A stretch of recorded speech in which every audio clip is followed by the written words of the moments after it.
Hello and welcome to Mythmakers. Mythmakers is the podcast for fantasy fans and fantasy creatives, brought to you by the Oxford Centre for Fantasy.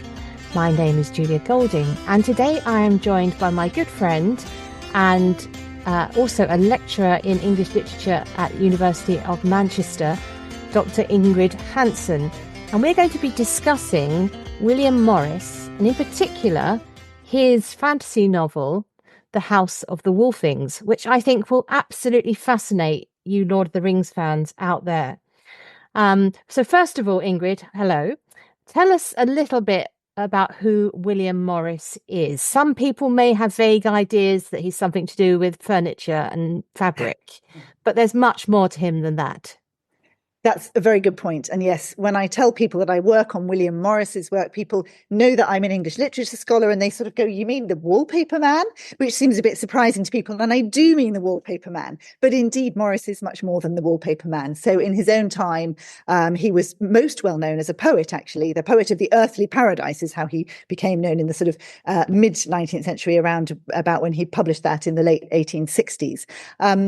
So he was, first of all, was a poet. He got to know the pre-Raphaelite artist Dante Gabriel Rossetti when he was a student, and under his influence started painting as well, which he only did for a very short time, but went on to found what became known as the firm, with a number of different friends, which then produced wallpapers and stained glass windows and fabrics for furnishings with which people are really familiar. But at the same time, Morris was all the time writing poetry, and particularly writing poetry reaching back to the past. He was an avid reader of medieval and early English texts. He was an avid reader of early Icelandic and wrote Icelandic sagas. He did a translation of Beowulf towards the end of the 19th century. But he also, in 1883, encountered socialism, having become disillusioned with the sort of liberal politics to which in which he'd started to get involved. He converted as he saw it, crossed the river of fire and became a socialist, and became a very active campaigner for what he called the cause, which earlier in his life he used to refer to the idea of beauty of life. And he saw beauty of life as something that was inherent in art, by the people, for the people, a joy to the user and maker, as he described it in a lecture of 1883. That cause then became for him coterminous, really, with the cause of socialism. That is, a kind of equality for people, as he said, that there should be no brain-sick brain workers nor heart-sick hand workers, but equality of condition. That's Morris's thinking. And meanwhile, he continued all the time, as well as setting up a socialist newspaper and going up and down the country, preaching to try to convert people to the cause of socialism, getting really involved in that. He also continued to write poems and long poems, narrative poems, shorter poems, stories. And in the 1880s, then he started to write what I would call proto-socialist romances, including The House of the Wolfings in 1888. Yeah, so when we think about where he fits in respect to the Inklings, C.S. Lewis and Tolkien, we're talking about someone who would be in their grandfather's generation, or a very old father. His written work was what they were reading when they were growing up. So he fed into the 20th century fantasy writers. So the reason why we've talked about William Morris in the broader strokes before, if you want to dig back through the Mythmakers archive, but this particular story, The House of the Wolfings, and it also has a follow-on, doesn't it? It's just to give you a flavour of what it's about. It's reimagining the lives of the Germanic Gothic tribes resisting the Romans. So it's not real, but it's set in a vaguely real historical moment. And we're in the middle of the European continent in the vast forest of, guess what? Mirkwood. So do you want to tell us a little bit more about the characters who are the sort of central thread of this story?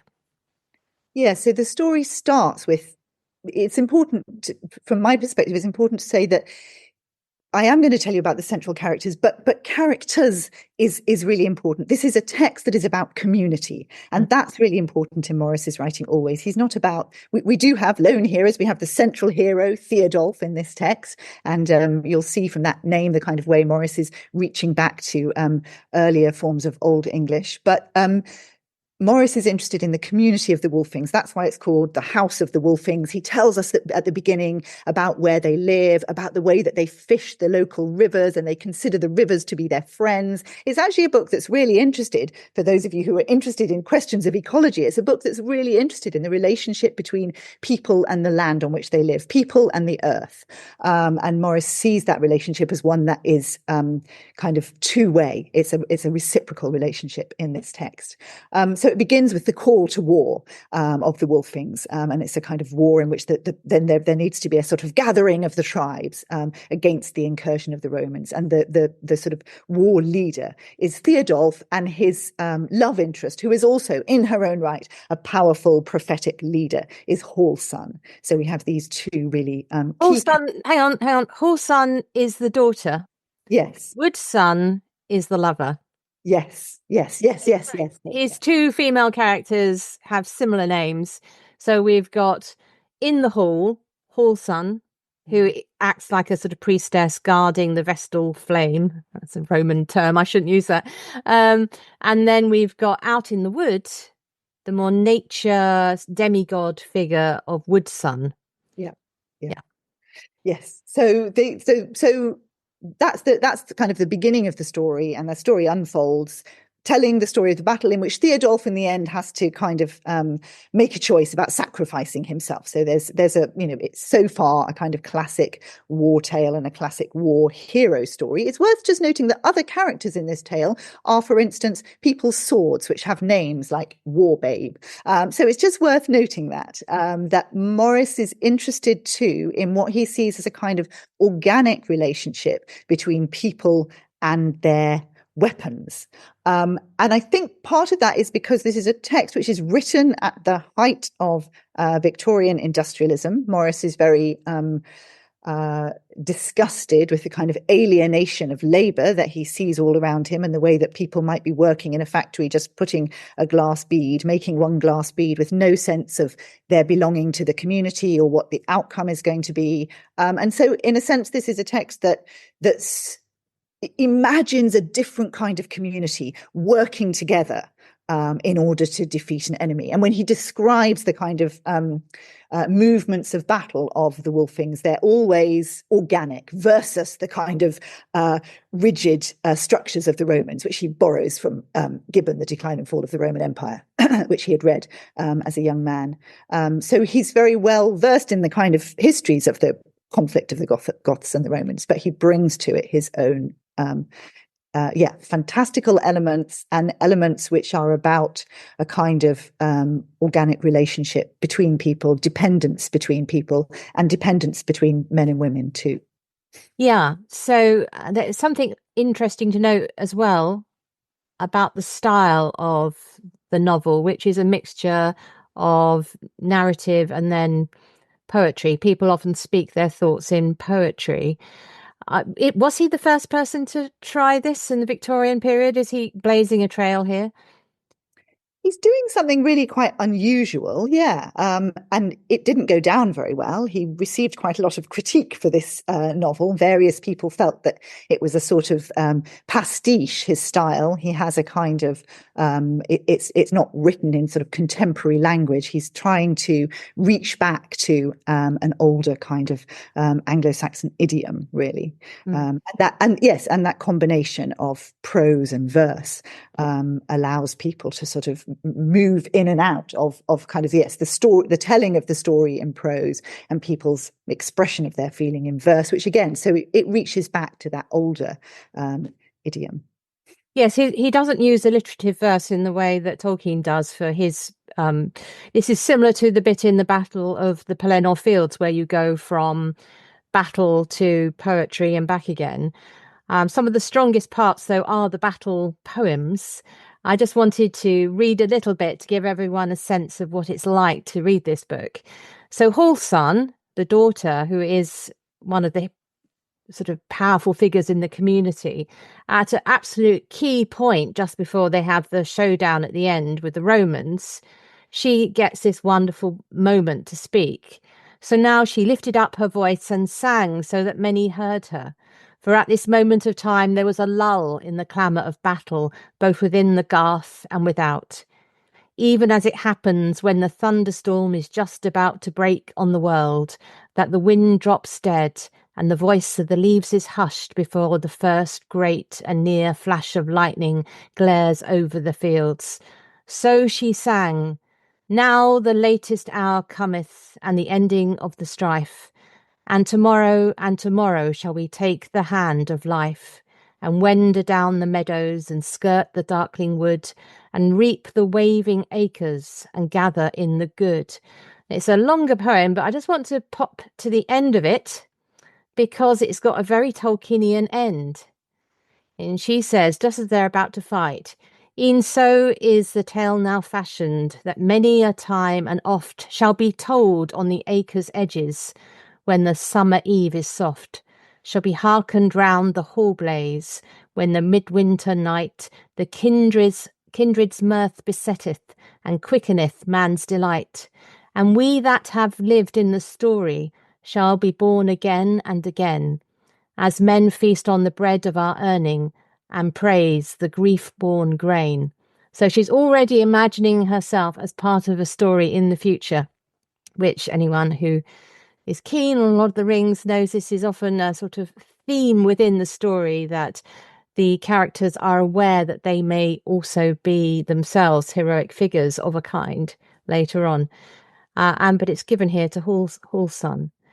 So, yeah, I think reading it, coming to it, for me, I've never read it before. Some of the narrative poetry, because it's in couplets, does fall a bit flat. But there are times when it really does rouse, like that particular speech. So I can imagine he had his detractors for it. But anyway, so where does it fit in Morris's life and work? And was this his first fantasy novel or proto-novel, or what did he do with it? Where did he go with fantasy as a genre? Yeah, I mean, this was 1888. He had, as a young man, in his first venture, the Oxford and Cambridge magazine, in 1856, he had written some kind of short romances, really, which I suppose you might see as kind of forerunners to fantasy. But this is really his first venture into what we would kind of identify, I guess, as fantasy writing in a full-scale novel. And after this, he goes on to, so I think, just to pause and mention, it features an enchanted Hallberg and we'll get on to that. We'll come on to that. Yeah, all kinds of sort of mythical moments in the text, which is obviously, I guess, one of the ways in which that ties into people like Tolkien. But he also then goes on very shortly after this, 1889, he publishes The Roots of the Mountains, which is kind of a sequel, another kind of tale of the sort of battle of the folk. And then he doesn't really go on to publish another. He has a few years before he publishes the rest of his romances, and then he publishes 5 romances across the last few years. He dies in 1896, and the last one, The Sundering Flood, is in progress. He's almost finished it as he dies. So he has 5 late romances across sort of 1890 then to 1896. And there's some, debate among people who are thinking about Morris about whether this was kind of a sort of moving away from that really active period of socialist agitation across the 1880s. There are others in his own time who were trying to find in these fantasies a kind of a sort of allegory in all of them about socialism, and Morris was fairly dismissive of that. But I think he is working out in these romances some of his own. He's always interested in alternative worlds. In 1890, just after The Roots of the Mountains, he publishes News from Nowhere, an enduringly wonderful utopian fiction of the future, which is one of the really few utopian texts in which people who disagree in the utopia don't have to be ejected. The usual process with a utopia is you can have this wonderful world in which all kinds of things are transformed into kind of a good space, but if people disagree, they must in some way be kept out in order that it retains its perfection. Morris manages to have a kind of imperfect but good utopia where people are allowed to disagree, which is really quite radical. So that idea of people being able to disagree, and that's very much a socialist vision of the future in which people are, again, people are equal, there is equality of condition, people are able to produce art with their own hands, and they produce imperfect cups and plates and saucers, made in small quantities in banded workshops rather than, perfect things made in a factory. So he's always interested in those alternative worlds. He also publishes in 1886, I forgot about this, A Dream of John Ball, which is a kind of harkening back a tale, a sort of, as it were, a medieval dream narrative of a dreamer who goes back to the peasants' uprising of 1381 and watches what happens and gets into dialogue with John Ball, the sort of rabble-rousing priest of the 1381 peasants' uprising. And one of the key moments in that text is when John Ball tells him that men fight and they lose the battle, and then the thing that they fought for turns out not to be what they thought it was, and other men have to fight for it under another name. So that sense of a kind of trans-historical battle for a life of communal wholeness is really important in Morris's thinking, and a life of equality. And so even in this kind of ancient tribal society, he sees that equality where women and men both have really active, powerful roles to play. And that's a really important part of his thinking. Yes. So just talking about, I think the role of women is one of the most fascinating parts of it. It's not just Hulsun with her battle song. Woodsun, who is the demigoddess lover figure, she dresses as a man and rides as a messenger at one point. She provides one of the heroes with this enchanted dwarven, you mentioned it, halberd, which those of you who know your Tolkien will be thinking, is that like the mithril coat that Frodo wears? Sort of, but it's also cursed. So it's interesting that she gives it to Theodulf because she knows it will keep him safe. It's from a good desire to keep him safe, but it has this curse within it, and she's lied about it. So the logic of the story is he has to put it aside and make the sacrifice. So she has to admit what she's done and reconcile herself to his sacrifice. So that's its sort of main psychological climax, really, is around this halberd. You mentioned the importance of the sort of tangible goods. That's one of them. But there are lots of little women. That's the wrong word. There are lots of minor characters who do good things as well. So Hulsun is very active in the defense of the realm, and she sends off messengers who are largely women. So they're very much an equal society shown to be active all the way through the story. So I think for many people listening, they'll be wanting to say, well, okay, that's all very interesting, but did it really feed through to the 20th century? Well, yeah. In a 1960 letter, Tolkien wrote that though the dead marshes and the approaches to the Morannon owe a lot to northern France after the Battle of the Somme, they owe more to William Morris and his Huns and Romans in the House of the Wolfings or the Roots of the Mountains. So he was aware that when he read this, it fed into his imagination and produced his version of landscapes of Middle-earth. Here he's talking about the Gates of Mordor area, but you can also see the connection to particularly the Rohan culture. I think it's also interesting, though, to unpack what he does that is different. Because I was just talking about Morris's characters being, the female characters in particular, being very active. It's notable that in the Rohan culture and in most of the female characters in Tolkien is that they are isolated and they're not in community with other female characters, which is you could see the change, how someone else does it differently who's not a socialist in the William Morris vein. There's definitely an echo of Hall's Son in Erwin, and Wood's Son, for those of you who like to dig back into the Silmarillion, she is very like Melian, who is a Maya figure who's sort of half sort of semi-divine, mother of Luthien. So it's very interesting to sort of see what he does with these characters and threads them into similar characters in his own Middle-earth narrative. What about the evocation of landscape in it? So we've talked about the community aspect, but I think the landscape itself is a character too, isn't it?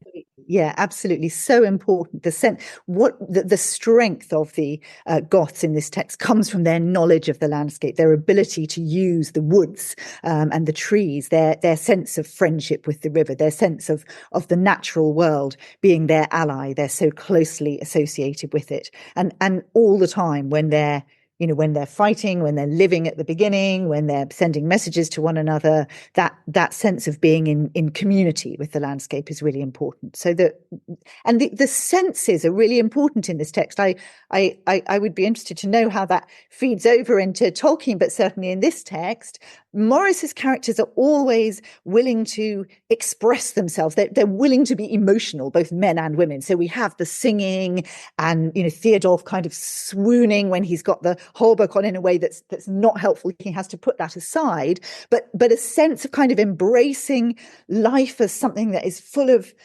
feeling, full of the senses as well, ties in both to human relationships and to relationships with the non-human world, so that people's at one point it talks early on in the text about how the people of the Wolfings drew out of the river driftwood and other matters. I love that use of other matters. Matter we might use as a singular to kind of go other sort of random matter that was in other matters. It's like they drew stories out of the river, which has all these different names at different times. People give it different names.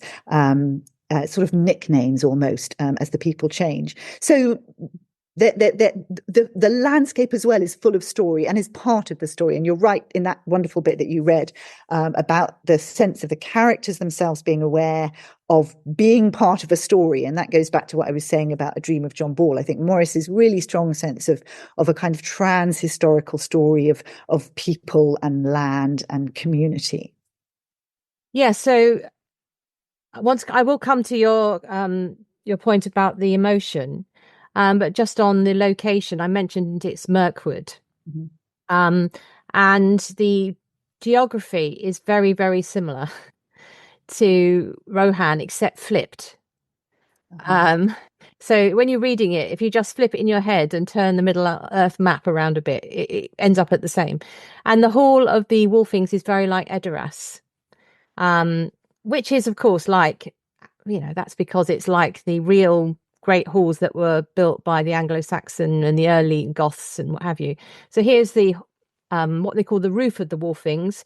It was a great hall and goodly, after the fashion of their folk and their day, not built of stone and lime, but framed of the goodliest trees of the wild wood, squared with the adze, and that's an axe, and betwixt the framing filled with clay, wattled with reeds. So there's an interest here in the actual physical, how do you make a house?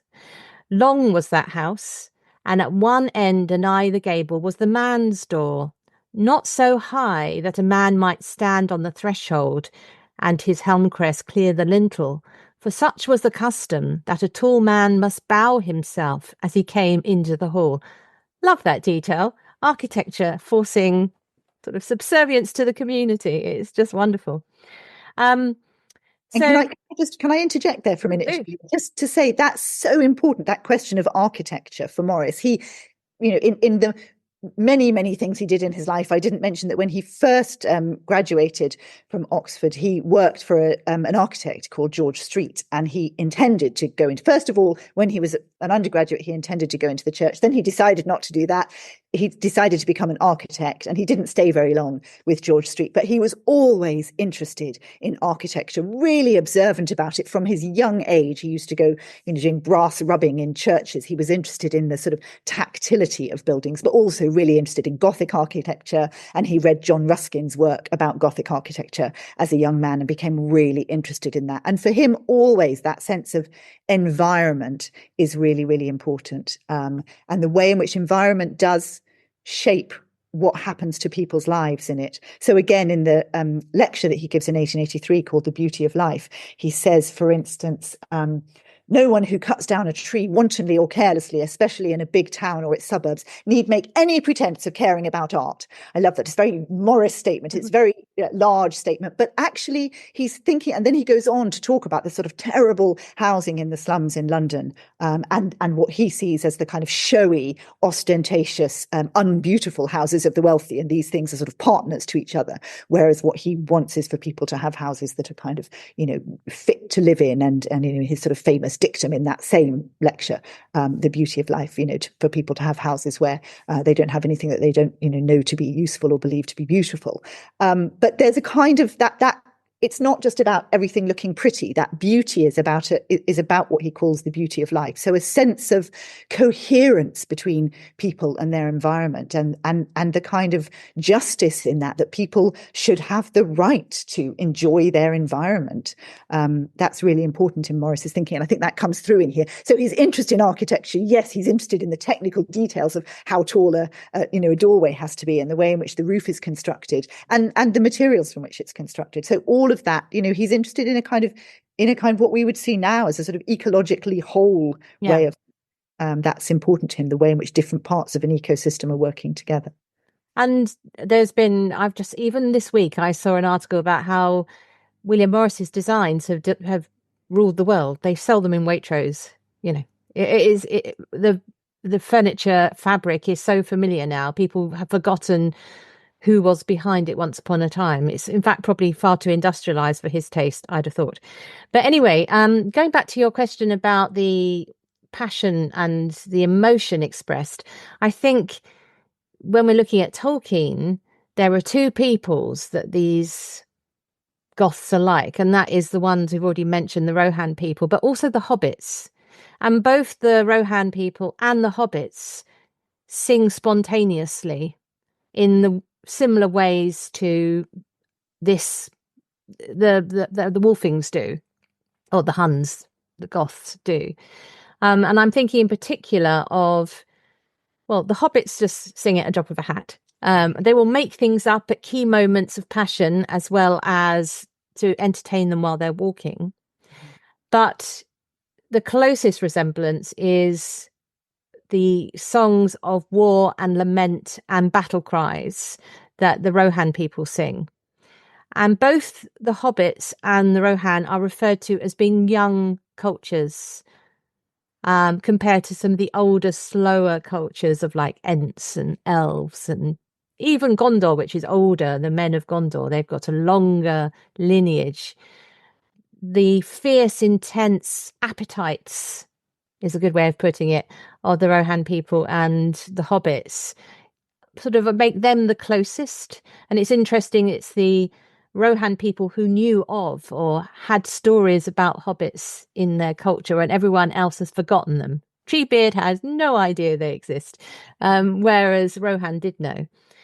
And so, for example, just so you can get the sense of where they converge, in the House of the Wolfings, at the end, there's this final celebratory funeral feast where Halfson again gets to do the sort of elegy.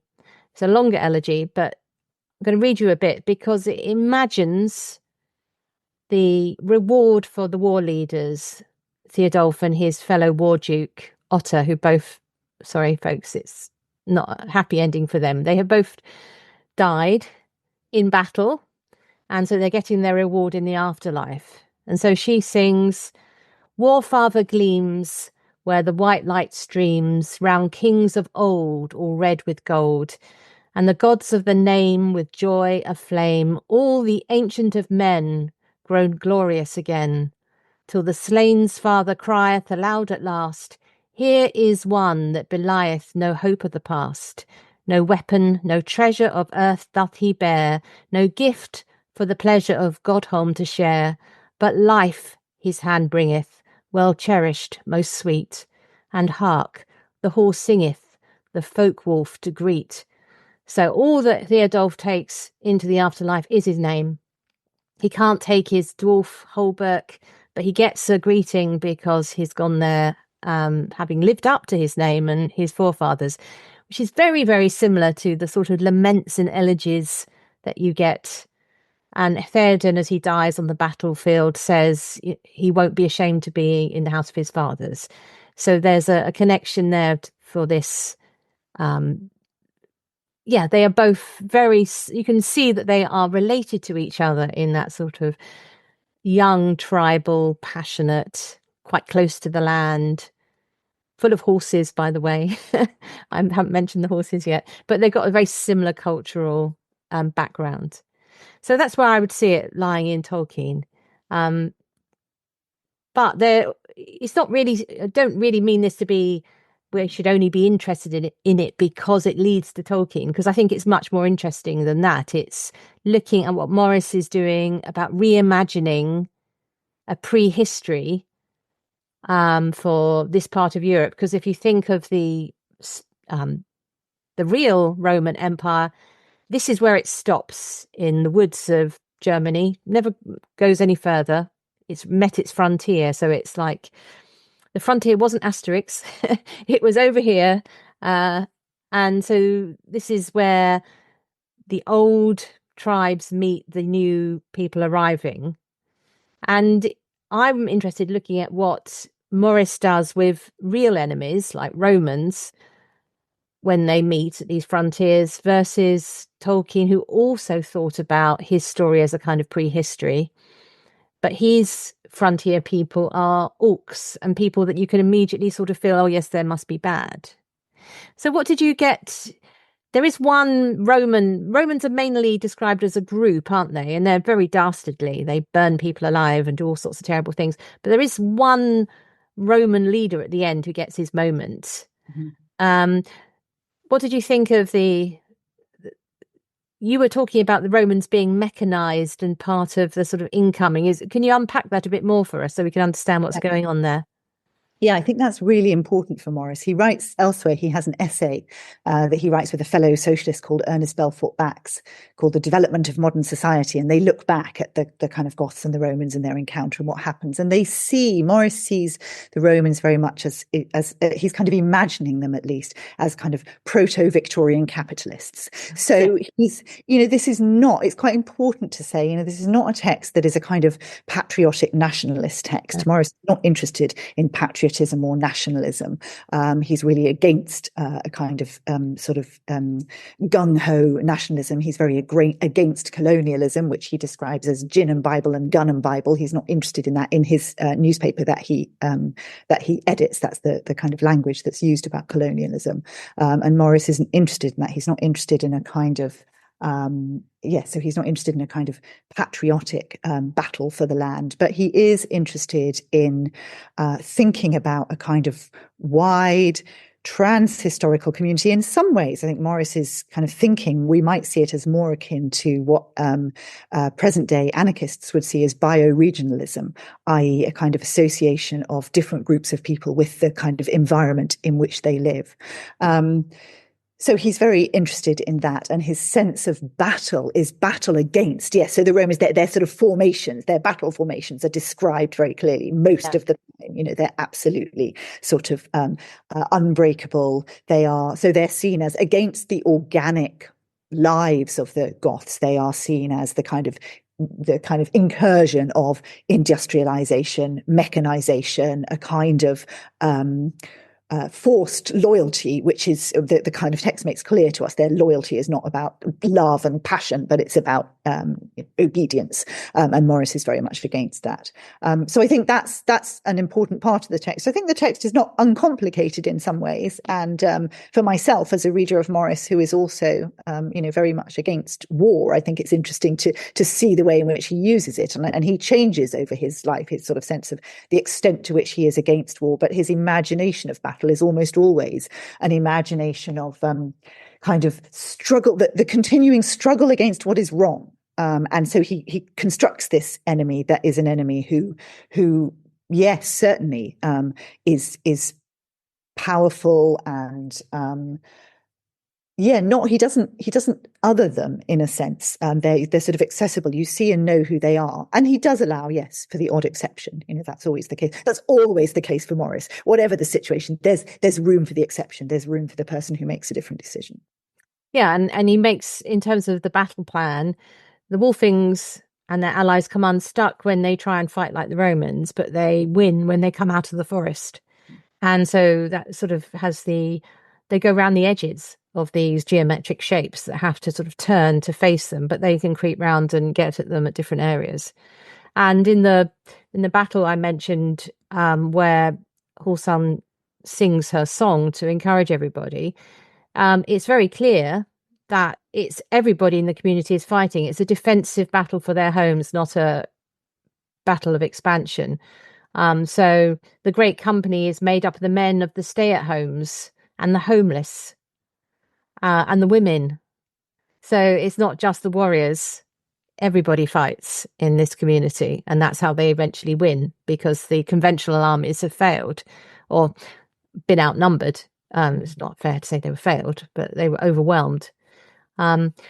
Fascinating stuff. So I hope that this will encourage people to go away and look at the House of the Wolfings and have a think about its connections to politics and the way war is presented in fantasy, and also get to delve deeper into the fascinating figure that is William Morris. Just to pick up on something you said, Lord of the Rings sometimes gets misused to be applied to present day conflicts. But actually, Tolkien himself said that he was an anarchist. And his ideal community is something like the Shire, which has no kings. The kings stay on the edge. They're not allowed inside the Shire without their permission. So I think he and Morris would have had a lot in common when it comes to the future of politics. So we've described a world, Ingrid, where we've had lots of very powerful female leaders, particularly my fave, which is Horsan. So we're going to end with our question about all the fantasy worlds that you have access to, be it on film or in a book or in poetry. Where do you think is a good place to be a Horsan type, a female leader who steps forward, particularly in times of conflict? Where would you go? And it can be anything from Beatrix Potter, if you can imagine that, to June. The choice is yours. Where would you think it'd be good to be a female leader? Great. I do have a great place to be a female leader. Just before I go there, I'm going to urge people who are interested in get interested in Morris, who read The House of the Wolfings, also to read his final romance, The Sundering Flood. I think people who are interested in this text will love that. Really great about landscape and all kinds of other things.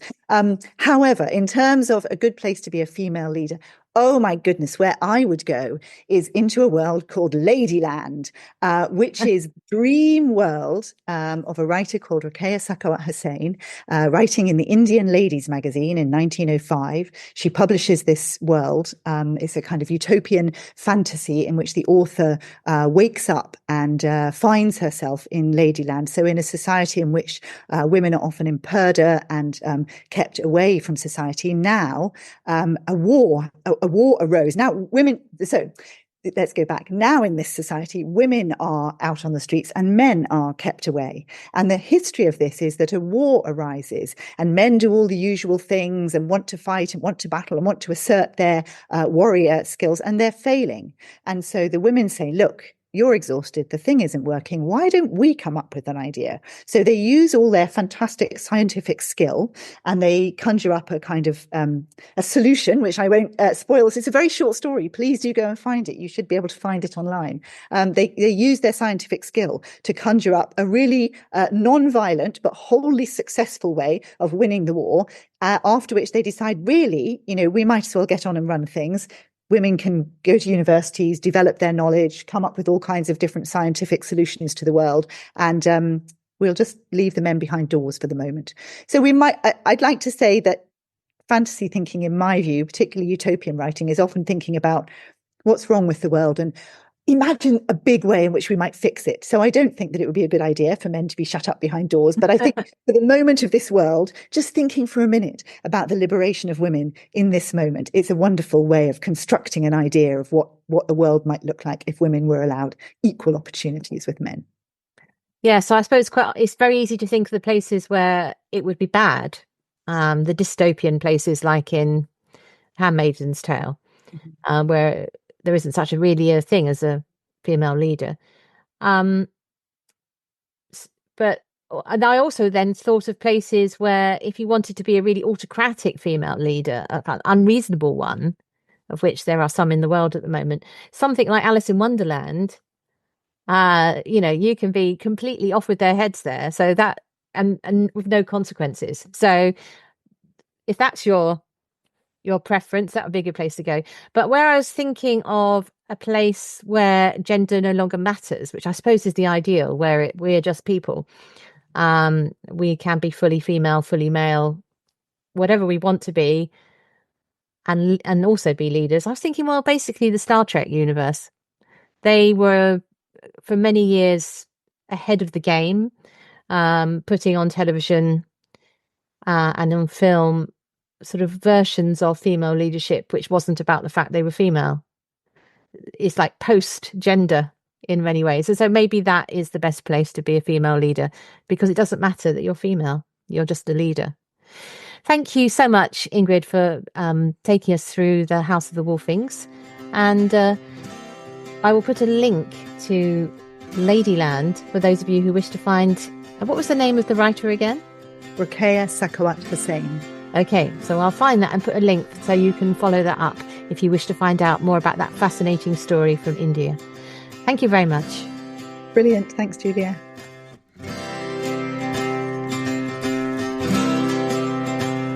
Thanks for listening to Mythmakers podcast, brought to you by the Oxford Centre for Fantasy.